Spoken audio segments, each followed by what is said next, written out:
Hey everyone, it's Michael and Ruben from Little Coin Shop, littlecoinshop.com.au, bringing you probably the unboxing I look forward to the most out of the whole year. It is the Lunar New Year stuff, Michael, but it feels like the start of the next year in gold and silver for us. It's kind of it starts things off. They start to brand things as 2026. Yep. For the following year, and yeah, it feels kind of the beginning anew. It is. It's not all the Lunar stuff. There is other stuff in here as well, but it's kind of the kickoff, as Ruben said, for 2026. That's it. Oh, you're getting a look in before everyone else, Michael. Oh, come on, play fair. This is this is one of the last things for 2025 is in here. Highly anticipated one, if my guess is correct. It is. So this is the Great Southland. There is so much. Yeah, sorry, Great Southern Land. There's so much good stuff in here. Oh, this is going to be fun. It's really taking everything in my power not to get that song stuck in my head now after saying that. And then inside here, we have this beautiful presentation, C of A. And then inside we have the gold 1 ounce Great Southern Land. And I need my glasses on because I can never remember. This is the same. Yes, it is. Oh, phew. Thought I'd made a mistake then. So this is the gold version. The gold version always comes out of the silver version, always comes out the following year. So we have those very limited numbers in stock. And you can see there it actually comes in a removable tray. Gee, they display well, don't they? I was going to say, it's really a product that feels worthy of the term unboxing. You know, there's actually a process to it. There's the outer shell, the wood, the actual reveal of it all. Very cool product. So very nice. Always like that one. I'm going to put that one to the side for a minute because we're going to do the silver one. So this is the silver Great Southern Land. And this is the 2025 edition. It is still stamped 25, it is. And this one still comes in a nice little box, but not obviously in this beautiful wooden box. And again, the certificate of authenticity, and then the big reveal. If I can get the Perth Mint doily out the way. And there it is. And they've gone for this beautiful, absolutely stunning desert kind of finish. So if you look at the animals around the outside, they're more of the lizards, the deserty type animals. So you've got a cockatoo, a dingo, a taipan snake, a thorny devil, a desert ant, a scorpion, a bilby, a bearded dragon, and a rock wallaby. So you can see the depiction of the characters or the animals around the outside there. And I love the way they've done them because they've made them small enough to obviously fit on the outer of the coin, but they've actually got enough size that you've still got the detail. If you look closely, you can still see the expressions in the face and things like that. And I'm going to read it out because I will get it wrong. The rock that they're highlighting this time, or the stone I should say, is the snakeskin jasper. A snakeskin jasper centerpiece. And it's just, for a desert scene, this beautiful coloration, it just really pops. I think they've designed that so well in and around the characters they've used or the creatures they've used. The Australian in that deserty looking kind of stone thing, it just looks great. And as usual, the continuation of that through the box design as well. Yeah, absolutely. So look, they always sell out incredibly quickly. I'm a bit surprised we've actually still got some available. So yeah, me too, to a small degree.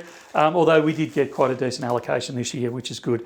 But seriously, they'll only be available for a short time, and you need to grab them if they're in part of your stack or part of your collection, or if you're wanting to head down this path with these ones, grab them early because they will go fairly fast. All right, we're hiding lots of other things in here, so we might start touching on these ones as well. So this one's the ultra high relief, reverse proof. So beautiful. What did you call it? Rosy coloured. Yeah, rose gold. Yeah. So we'll open this one up and have a look. Again, it's a gold finish, so it will come in that wooden box. Got the very trendy outer shipper. That beautiful wooden box. Quite an orangey colour compared to this deep browny red of the Great Southern Land. Certificate of authenticity, the Perth Mint doily, and then inside we have this incredible looking coin. Let me just... Oh, it was not as strong as of a rose gold as I was expecting. Yeah, they've done it really nicely actually, but when you compare it, if you run it against what is a normal gold coin, you can see the rose actually standing out.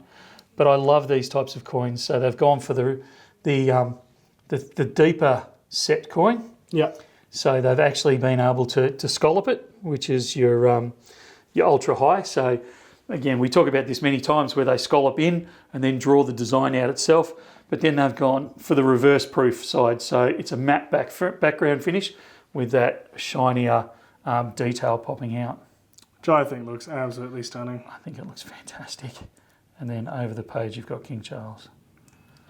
Where do you stand on rose gold, Michael? I actually like rose gold done subtly. Yes, that's fair. I think this working here has ruined me a little bit for a lot of the 22 carat stuff. We're looking to go, it looks too much like copper. Yes. I like the pure 24 carat, but yeah, no, I agreed. If they're going to do the slightly different colours, a bit subtle, because that's it. I was looking at the colour of the box and was picturing that kind of heavy rose colour. So yeah, I think they've done well by keeping it fairly tame. Yeah. No, I think that one's a winner, and I think it'll prove very popular. This is one of their new. I don't think it's a series, but I've been proven wrong on these things before. This is a bit of a one-off. It's a 5 ounce, and they're calling it. I'm running out of space on here, mate. I'll come over this side. Sorry, I needed to put the table in extended mode. Yeah. So this is the I saw Extragalactic. I saw the thing for this one. I am very keen to see what this one looks like. They've really kind of stepped out with this one. So you've got your certificate of authenticity. Limited numbers on these. They only made 1,000 of them, but they are a 5 ounce, so they're not, incredibly cheap. Oh wow, they really are.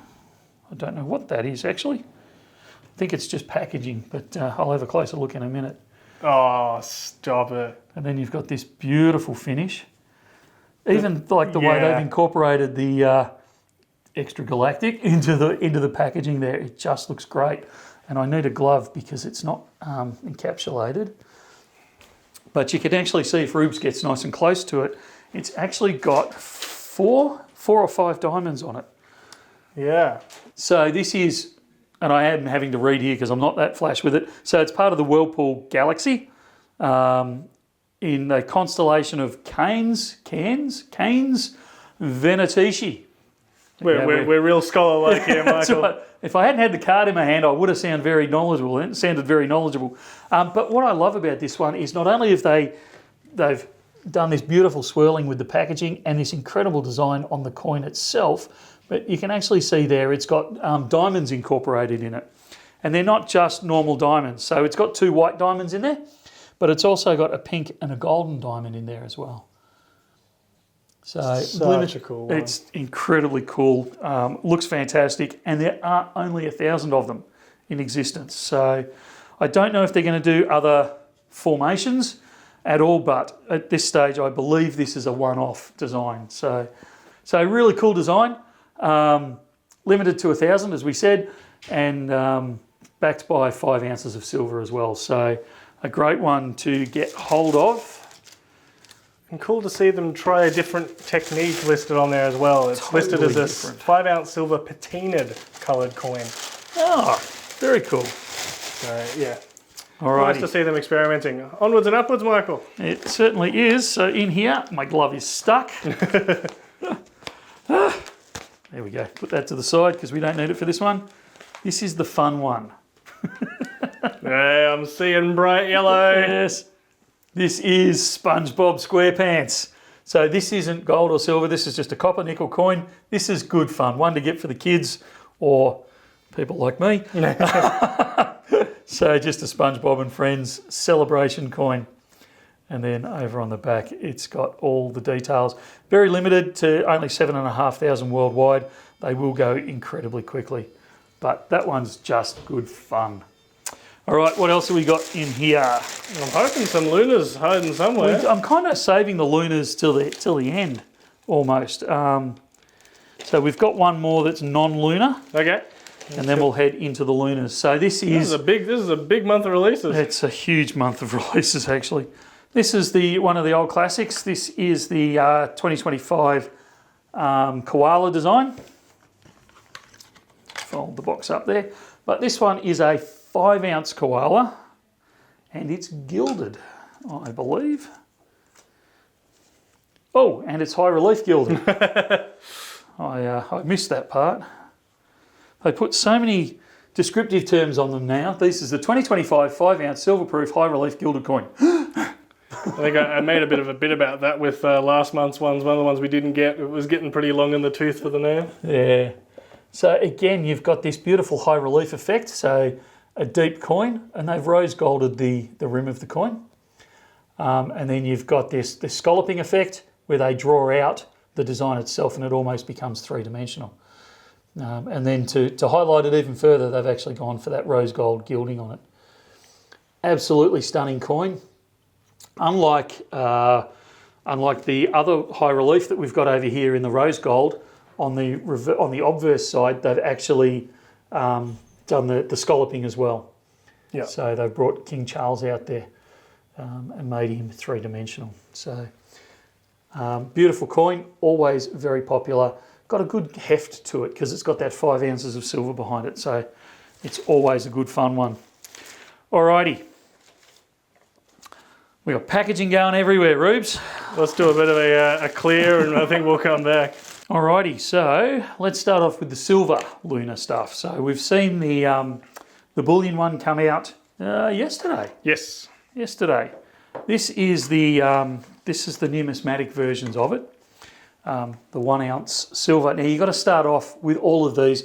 You have to start off with the shipper, the outer box itself, because you can see here the coin design has actually become pretty intimately involved with the packaging design as well.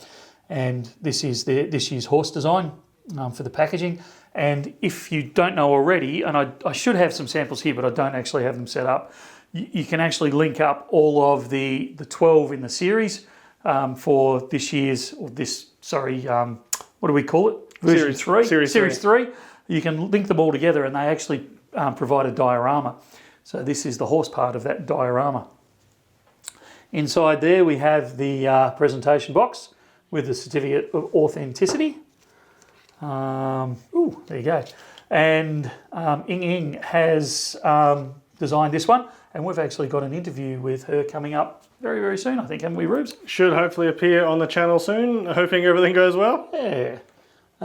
So this is this year's design of the Perth Mint Lunar horse for the numismatic release. So you can see it's a similar design to the bullion, but it obviously has that mirrored finish as well as the matte detail on it. What do you think to it, Rubes? I quite like it. I think the comments I've seen about it, most of the criticisms are of the horse on the far right there and the neck. But as a whole, I think it really kind of, I quite like the scene in general. Again, just with a bit of symmetry there with the left and the right horse, and the kind of almost a bit of a valley coming down through the middle there. Yeah, I actually think it's a great job. I know Alex and I argue semi-frequently about which one's better, and I do actually prefer the horse from Series 1, but I think this one's a close runner-up. I think they've done a pretty good job with this one. Limited to 7,500 on the mintage on the 1 ounce. Then they also produce the same thing in the half ounce. And there you can see the half ounce, very, very similar, just smaller detail than the 1 ounce. But the one that always gets me a little afluster is this one, which is the Tri-Series. Now, the reason that this one's always good fun is this is really the only way that you can lay your sticky fingers, let me open it up first, on the 2 ounce. It's the only way that you can get the numismatic 2 ounce. So yes, you can buy the 2 ounce in the bullion silver, but in the numismatic, it only comes in the 3 coin set. In the 3 coin set. Not to be And- confused with the trio. Correct. Yeah, so there you go. I do really like the way they present that. I think it looks fantastic. So you get the 1/2 ounce, the 1 ounce, and that beautiful little 2 ounce. And it still comes in the presentation box itself. Very limited. They only make 1,000 of those ones. On to the gold now, Michael. That's the one. With their striking red boxes there. Always love the look of those. They certainly do stand out, don't they? And again, they've got a similar design on the front of the shipper. That makes the scene for the Lunar series. Just close that up there, like so. Then you've got this beautiful presentation box, which opens up. The C of A on the outside, the Perth Mint doily, and then you have this stunning little 1 ounce gold coin. Again, slightly different to the bullion one that you would have seen released yesterday. Bit more reflective, Yeah. struck more, and yeah, bit more defined. Absolutely. And then we've got King Charles on the back. So beautifully presented. Now that comes in the 1 ounce, which is what that one is there. Comes in the 1/4 ounce and comes in the 1/10 as well. Very cool. So that's it for this release. You say that's it, like there isn't a full table here, absolutely chock full of awesome numismatics for this month. Perth have been busy. They have. So now we come to the hard part of the exercise. Nah, this one's easy for me. Which one are you going to buy for fun? Which one are you going to buy for investment? Investment is going to be the Great Southern Land. The toss-up is between the gold or the silver. I'm probably going to say the silver just because that seems to be the one that disappears the fastest normally. So yeah, I'm gonna put my vote there for the snakeskin Jasper 1 ounce Great Southern Land. Yep. And the fun, of course, has to be the Galaxy. The photographer side in me just knows this one's going to look absolutely cool. And some of the extra footage there, it's just a stunning coin, and it's one of the ones that Perth clearly had some fun with the packaging and design for it. You know, it's not just part of a random series. It's something they went, nah, let's make this one. This will be cool. Yeah, it is. It's Natasha that designed this one. Yeah. So yeah, beautiful job on that one. What about you? I'm really struggling. I say this every month though. The fun one, I'm going to go for the SpongeBob. Yeah. Because I just like that's just good fun, and it's a cheap and cheerful, and I know that I'll be able to get a few and give them to the kids and that sort of stuff. For investment, I could actually go across a few for investment and for fun. I totally agree. I think either of the Great Southern Lands is going to be a standout.